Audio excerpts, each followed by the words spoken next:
माजी के एक आलिम दीन जो कि अहले बिदअत के ग्रोह से ताल्लुक रखते हैं, इस वजह से मैं सराहत करना चाहूंगा और नाम लेकर के मजीद निज़ाम में या मजीद उस मसले में नहीं पढ़ना चाहता। मैं उनके बारे में कुछ पढ़ रहा था तो पता यह चला कि बड़े बड़े अहले बिदअत के हाथ पर बैअत थे, तो इस नाहिए से तो उनकी बातें हमारे लिए काबिल उसवा नहीं हो सकती।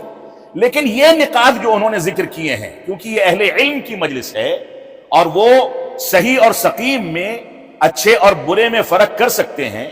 अगर कोई आलिम दीन है और उसके लिए उसके अंदर इस बात की सलाहियत है कि वो ये तफरीक कर सके, तो जुज़वी तौर पर कुछ चीजें ऐसी लेने में मैं समझता हूं कि कोई हर्ज की बात नहीं है।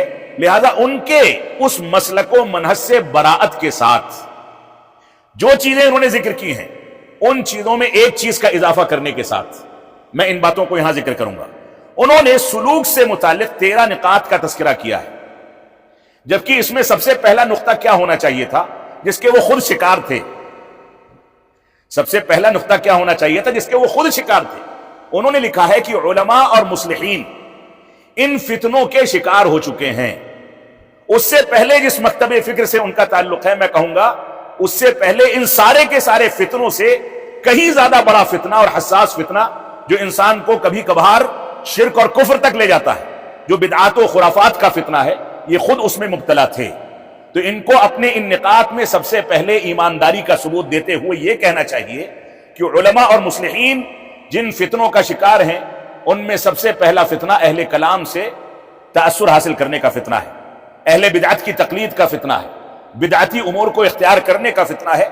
लेकिन खुद क्योंकि वो उसी मैदान से हैं, तो इस तरह की चीजें उनकी जबान से न निकलेंगी, ना उसकी उम्मीद की जा सकती है।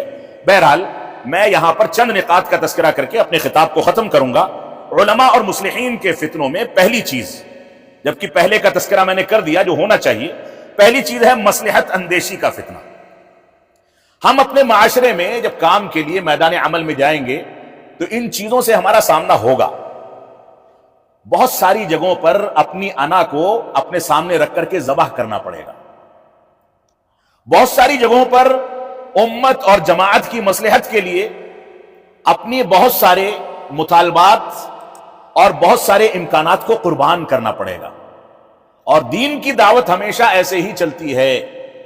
रसूल अकरम सल्लल्लाहु अलैहि वसल्लम की जिंदगी देख लें, सहाबे किराम की जिंदगी देख लें, जहां उम्मत का और जमाअत का और सहाबे किराम का मफाद सामने आया, वहां सारी की सारी चीजें हेच हैं। उम्मत के मफाद के लिए काम करना है, चाहे अपने आप को तबाह करना पड़ जाए, नुकसान उठाना पड़ जाए, मालो दौलत लूट जाए, अहलो अयाल लूट लिए जाए, हिजरत करनी पड़ जाए, वो सब मंजूर है।